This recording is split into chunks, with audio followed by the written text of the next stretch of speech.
Howdy folks, welcome back to another episode of Mingles with Le Jingles, French edition. I thought I'd kick right off with what's pissed me off this week, and sorry folks, nothing's really upset me this week. I know I should really be making more of an effort to get wound up by things, but it's been another great week. One of the things that certainly used to wind me up and get on my nerves and really doesn't anymore, because I've kind of come to terms with the whole price of fame thing. You know, there are certain things that you just can't really do as a semi-successful YouTuber that you can do if you're relatively anonymous, and one of them is, well, play a game of War Thunder without getting ganged up on every now and then. Really used to get on my nerves, and I've complained about it in previous videos, but at some point you just have to accept. I mean, look at that. This, by the way, is a late night historical battle. There are maybe 6 or 7 pilots available on each side. The rest of the teams have been stuffed with AI.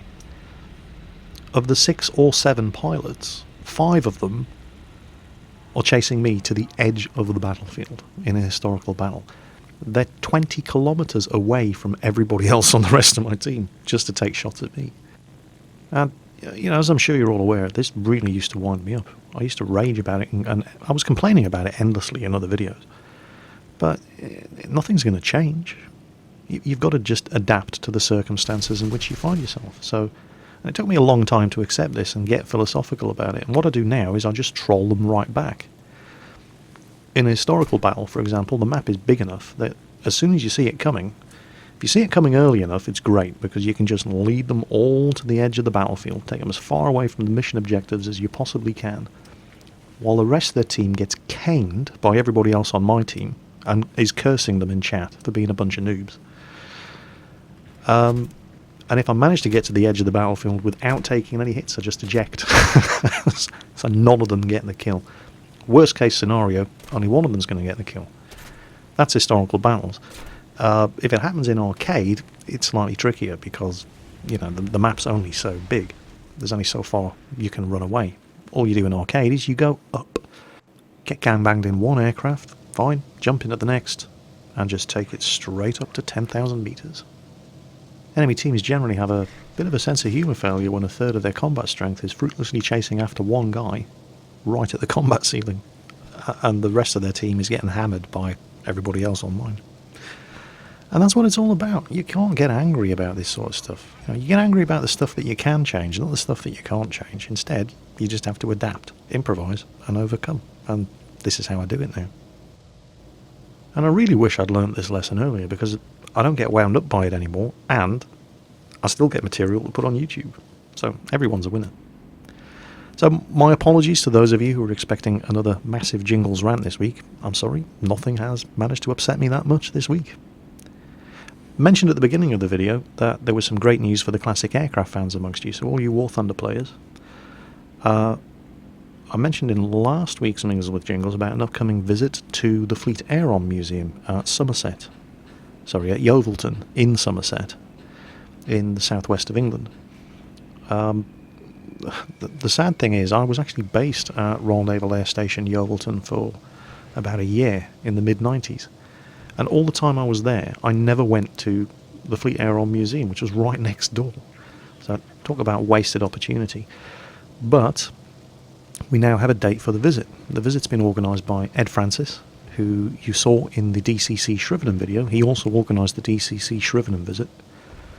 And the Fleet Aeron Museum are basically opening the doors to us on a day when they're normally closed, so we have exclusive access to all of their aircraft. There's a whole bunch of stuff that they're putting on for us, just specifically for our visit. It's an absolutely amazing opportunity. Ed's also got some other trips in the pipeline, visits to various different private collections, other military sites, stuff that most people don't normally get access to, so there's all sorts of good stuff coming up. So the date for that is the 17th of December. Now that doesn't mean there's going to be a video up on the 18th of December. We're going to have hours and hours and hours of footage. So I'm probably going to have to do a monster editing job, and it'll come out in a series of 3, 4, maybe even 5 videos. But we've got that to look forward to, as well as other stuff in the future. In a break with tradition, because I don't normally actually do game commentary in a Mingles with Jingles video, but this happened today and it was too funny to not share. This is how you take out a P-51 Mustang in a Year 2 bomber. It's not a particularly cost-effective way of doing it, but it's definitely funny. Price of fully replenishing the bombs on the Year 2 bomber, around about 8,000 credits.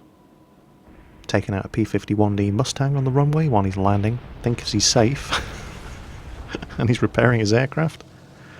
Absolutely priceless. Cost of repairing that Year 2 bomber when another pilot on the enemy team realises who you are and chases you all the way back to your own airbase just to shoot you down. A couple of thousand credits.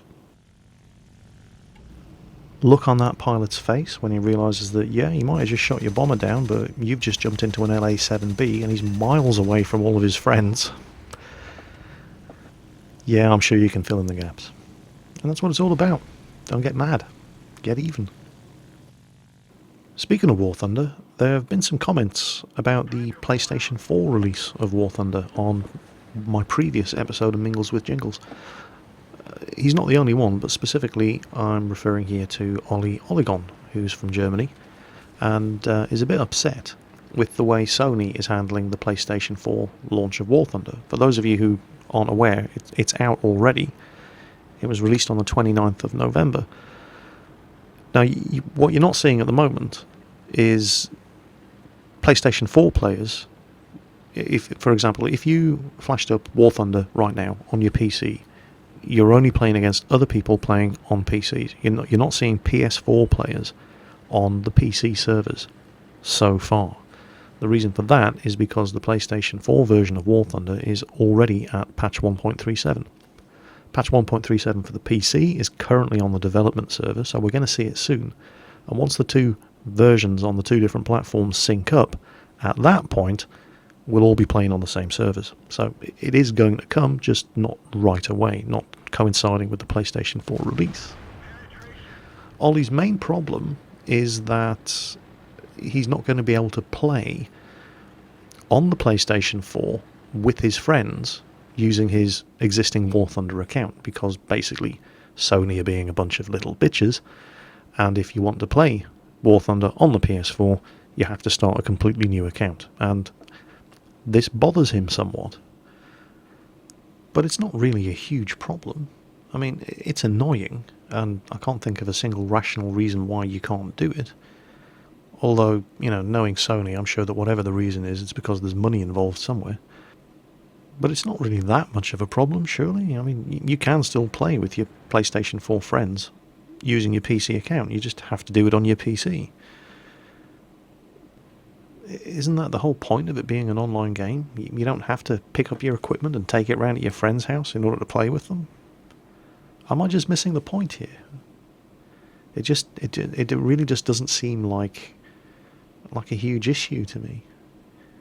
It's a bit like, well, not exactly the same, but I remember when the news of the PlayStation 4 release was announced, a lot of the PC gaming master race were up in arms at the idea of those dirty console users playing their game. It was going to be dumbed down with all the joypad users. I mean, guys, get over yourselves. You can already play War Thunder on the PC with a joypad. People already do it. It isn't going to be any worse just because a lot more people are suddenly using the joypad to control the game.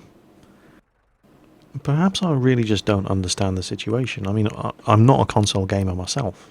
And if that is the case, then, Ollie, I apologise, but it seems like a fairly trivial thing to be getting angry about. You will still be able to play War Thunder with your PlayStation 4 friends. You just have to do it on your PC, and you can't do it right away, and have to wait until patch 1.37 comes out. Speaking of things that are difficult to understand, has anybody seen War Thunder's new progression and advancement system? I don't get it. Now, I do realise that the second I make that admission, Out of the first 500 comments on this Mingles with Jingles video, 400 of them are going to be from different people trying to explain to me how the new progression system works in 400 different ways. Because I've been here before, I know how this works. But I just do not understand the new progression system. And I'm not really that stupid. I totally got the new, the old progression system. You know, you reach rank 4 in an Air Force, you unlock all of that Air Force's rank 4 aircraft. It's easy, simple, easy to understand. The fact that I don't understand this new progression system is kind of worrying, because if I don't understand it, I'll guarantee there are millions of other people who don't understand it. I do understand that there are some good things about it. In a nutshell, at the moment there are 20 different ranks of aircraft in War Thunder, and what they're proposing, which they claim is what they always wanted to do, and in some ways it does kind of make sense, is instead of having 20 different ranks of aircraft, they're going to squeeze that down to 5. Yeah, that's right. Rank 1, 2, 3, 4 and 5 aircraft. And those different ranks are going to be tied to the years of the aircraft's manufacture. So, for example, 1939 to 1940 aircraft, 1941, 1942, so on and so on and so on. Or wherever they set the goalposts.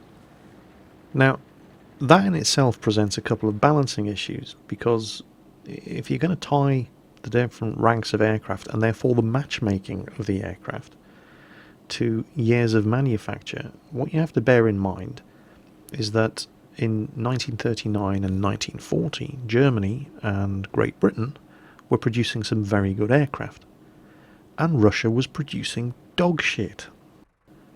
In a similar vein, Imperial Japanese aircraft were fantastic, and American fighter aircraft not so much.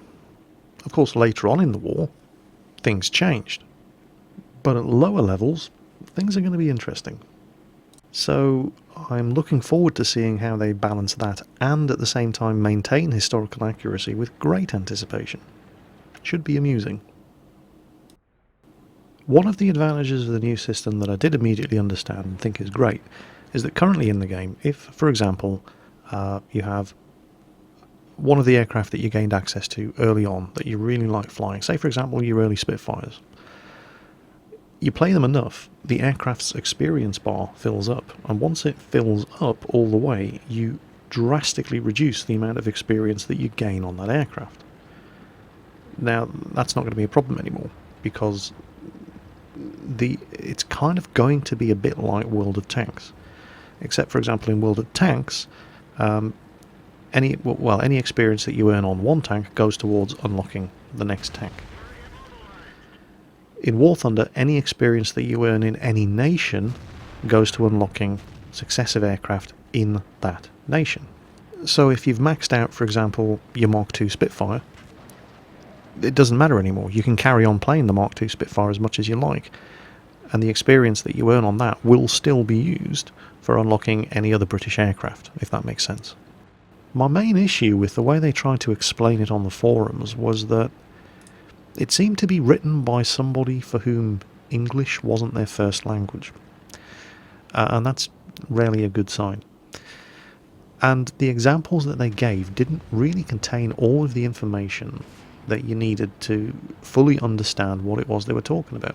They talked about, in order to get from one aircraft to the next down the same research line, you would have to, as in World of Tanks, unlock various different research modules, which are currently already in the game. Things like the fuselage repair, the radiator, the compressor, new weapons, and so on and so on. They said that you wouldn't have to research all of them, but they didn't say which ones you would. They didn't specify how many of each level you would have to unlock. So, that's a bit ambiguous. But we get the idea that it's kind of like a World of Tanks tech tree, where, for example, to get from the Tiger 1 to the Tiger 2, you have to unlock this gun, that turret, then that gun, and then you get to the Tiger 2, using experience earned on the Tiger 1. That much at least isn't going to be exactly the same. You can use any experience that you've earned on any American aircraft to unlock the modules on, for example, the F4U1A in order to get to the F4U1D Corsair. So, that's good. But then it gets kind of fuzzy again, because to get to the F4U1D, it's a rank 3 aircraft, which they say means you have to unlock and buy 3 planes from rank 2. Okay, let's say you want to get from rank 3 to rank 4. How many rank 3 aircraft do you need to buy? Is it still 3, or do you need to buy 4 because it's rank 4? They just don't explain this. So the explanation that they gave kind of poses more questions than it answers. I can sort of see where they're going with it, and it sort of makes sense, but they haven't really given enough information. The stuff that they have given us is really, it's posing more questions than it answers. And the fact that it is not as simple as the current system, I think is well, I'm not saying it means it's going to fail, because I can't say that because I don't understand it, but the fact that I don't understand it is not a good sign. Then again, making things more complicated isn't necessarily worse. If you look at MechWarrior Online, the customization options, for example, in MechWarrior Online are an absolute bloody nightmare to get your head around, and yet once you do, it adds so much more depth and complexity to the game. It's practically, designing your mech is practically a mini game in and of itself, and a lot of people spend hours just sitting there tinkering around with their machines trying to get the ideal configuration. Now, I'm not for a second suggesting that it's going to be anywhere near that complicated in War Thunder. I'm just using MechWarrior Online's customization process as an example of complex not necessarily being worse. And it's early days. They have not yet really given us enough information on the new progression system in War Thunder in order for us to make informed decisions on whether it's going to be better or worse. So I'm holding my opinion until I've seen it in action, because once we've actually gotten our hands on it and messed around with it, it may suddenly all become incredibly obvious. It's just too early to say at the moment. While we're on the subject of War Thunder, and I swear I'll start talking about something else any minute now, War Thunder Ground Forces closed beta test is, it's not that far away. And an astonishing amount of you have been very generously offering me access to your accounts for when you get into the closed beta so that I can playtest all the Ground Forces stuff. Guys, I'm very, very generous, overwhelmed by your generosity. The amount of people that have offered me access to their accounts has just been unbelievable. But I'm pretty sure it's against Gaijin's terms of service, and you could lose your account if I am found playing on it. And that's just not a risk I'm prepared to take. I wouldn't want to cost you all of your hard-earned aircraft just to be able to get a look at War Thunder Ground Forces when it's a closed beta, and I wouldn't be able to record and publish anything that I saw anyway. So thank you all very much for your heartwarmingly generous offers, but it's not worth the risk, and I wouldn't be able to do anything with it anyway. People aren't actually going to be able to post footage of the Ground Forces until it goes into open beta and release anyway, so thank you, but no thanks. More questions. This one's from Hody McSatch's something German. I can't pronounce that. I can't even spell it. It uses one of those weird German characters. So he wants to know, by which criteria do I pick the questions that I answer in the Mingles with Jingles episode? It's pretty straightforward. All I do is I pick something I think I can give an interesting answer to. This wasn't one of them. Sorry. Ooh, Star Citizen. Chris Roberts' new upcoming space flight sim. I have one video out. I've got another video coming very soon. And the dogfighting module for Star Citizen, where we're actually going to be able to pre-alpha version play around in space and shoot at each other in our ships, is due for release this month. A couple of people, however, there's always a however, are up in arms about what they see as the whole pay-to-win nature of the lifetime insurance packages that you can get. with some of the pre-order pledge ships that you can buy on their website. What the lifetime insurance is almost exactly like EVE Online, where if your ship is not insured and it gets blown out from under you, kiss goodbye to the ship forever. Now, the reason people are up in arms, and there's not many of them, but they're a quite vocal minority, about the lifetime insurance package is because that's, it does exactly what it says on the tin. There are some of the pre-order ships that you can buy that come with lifetime insurance for that ship and that ship only, which means you never have to pay to insure the ship. If your ship gets destroyed, you always get the ship back from the insurance company. Well, here's the thing. In order to insure anyone's ship for a month using in-game credits, right, you don't have to pay real money for it, you would have to fly that ship for a couple of hours to earn enough in-game credits to insure that ship for a full month. And if that's too much effort for you to go to, then you deserve to lose your ship, you cheap bastard. RADA has taken note of the ships that I have served on in the Royal Navy, HMS Coventry being one of them, and he mentions that his dad's friend served on HMS Coventry during the Falklands War and wonders if I knew him. I was 12 years old in 1982 during the war, so I probably didn't know him. There have been 7 ships in the Royal Navy with the name HMS Coventry. I served on the one that came after the Type 42 destroyer that was sunk in the Falklands. I've known and worked with and for quite a few veterans of the Falklands War, including quite a few who were survivors of ships that were hit and sunk. Not all of them dealt with the after effects as well as each other. A lot of alcoholics, a lot of people with messed up personal lives as a direct result of the post-traumatic stress. Some of them coped very well, a lot of them didn't. I'm sure there are plenty of veterans of the General Belgrano, the cruiser that was sunk by HMS Conqueror, who know exactly what I'm talking about. War is an ugly thing. Don't be fooled by the movies. I mean, my own personal experience of war, the first Gulf War was nothing, absolutely nothing compared to what veterans of the Falklands War, the Vietnam War, the Second World War, the Korean War. My experiences in the first Gulf War were a holiday camp compared to what veterans of wars like that had to go through. And having lived alongside and worked with veterans of the Falklands War, for example, who survived the sinking of their ships, and seen what it's done to their lives, I count my lucky stars every day that I got off as lightly as I did. Blimey, that was depressing. Sorry, guys. Here we go. Non-serious question.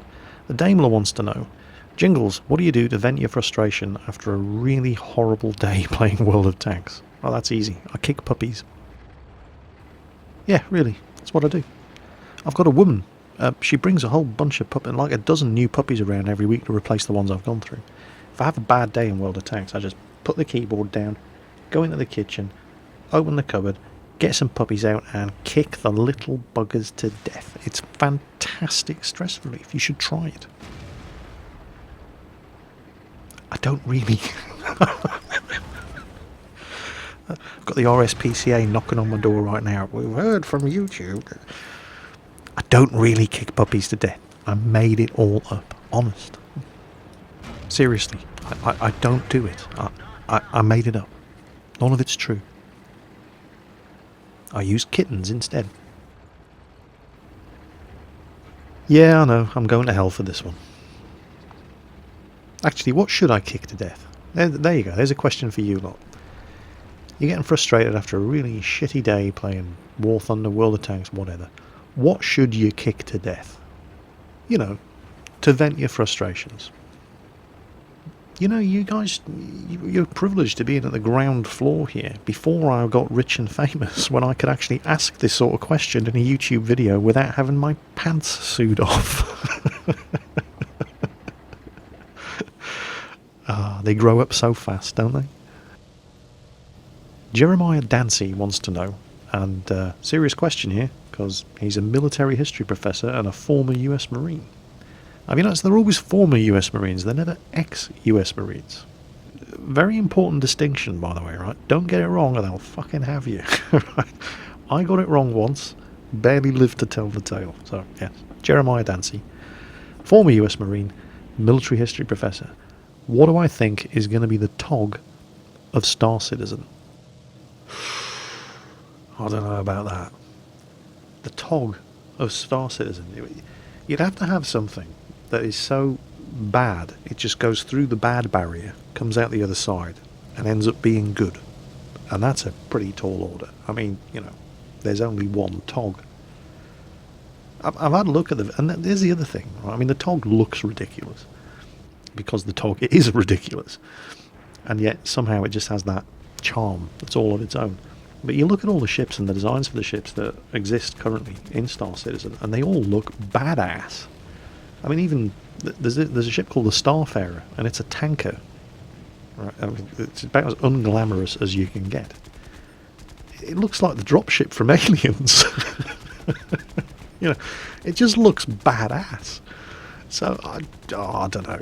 I suppose you could probably take something like the Starfarer and just kit it out with as many weapons as possible, and because you're going to be able to, you know, customize the loadout and the specifications of the ships. There's all sorts of modules you're going to be able to buy to you know, change the function of the ship, and I think that would probably be the closest possible comparison. The challenge would be to get yourself a Starfarer and make it badass, but out of the box, nah, they all just look too cool to be a TOG. Honeybridge wants to know, Jingles, have you ever had a girlfriend? A girlfriend. I had a friend who upgraded from girlfriend 7.0 to wife 1.0. I noticed that the new program began unexpected child processing that took up a lot of space and valuable resources. There was no mention of this phenomenon in the product brochure. Wife 1.0 also installed itself into all other programs and launched during system initialization, and it monitored all other system activity. Applications like Poker Night 10.3, Drunken Boys Night 2.5 and Sunday Football 5.0 no longer ran, and crashed the system whenever selected. He couldn't seem to keep Wife 1.0 in the background while attempting to run some of his favourite applications. He said he was thinking about going back to Girlfriend 7.0, but the uninstall doesn't work. Yeah, I know, it's an old joke, but hey, you ask a stupid question. Final question of the day comes from BuzzMonkey. He says that he had a lengthy and pointless argument with another player over what statistics showed player skill in World of Tanks. They were dead set that win rate is the primary player skill marker, as only good players will win games. BuzzMonkey told him he was full of crap, and you had to look at other stats such as hit ratio, damage done, etc., to get a better statistical outlook on a player's skill. He wants to know what my opinion on this subject is. My short answer to your question is yes and no, and I realise that is no use whatsoever, so I'll have to elaborate. Once you've played enough games in World of Tanks, right, and we're talking 8, 9, 10,000 games, everything else, shitty teams, RNG, crappy matchmaker, random bounces, shots that won't go where they're aimed, all of that evens out, and the only constant left remaining is your own performance. Right? With enough games played, you can't blame your performance on anything other than yourself. Right? This is just a statistical fact. So, in one way, yes. After you've played enough games, many, many thousands of games, your win rate is a good assessment of your player skill in World of Tanks. However, there are always exceptions to the rule, and I'm one of them. I, am a 53% win rate player who currently has a 56% win rate. And the reason I have that 56% win rate is because it has been artificially inflated by the people I platoon with. I rarely play World of Tanks these days unless I'm platooned up on a live stream with somebody who's a hell of a lot better than I am. Circumflexers, Quickie Baby, and the various other people that they platoon with. Now, I'm not bad at World of Tanks. 53% is better than average. It's actually substantially better than average. But the only reason I am better than average is because the average in World of Tanks is so just soul-destroyingly, mind-bogglingly awful. But here's the thing, and if nothing else, this is the one message that I really want people to take away from this episode of Mingles with Jingles. It's relatively easy to be better than average in World of Tanks. You don't have to pay attention to an awful lot to do it. And even though I am just better than average, I can still do better. Not often, but often enough, do better than these fantastic players that I play with. And if I can do that, so can you. Take care, folks. I'll catch you next time.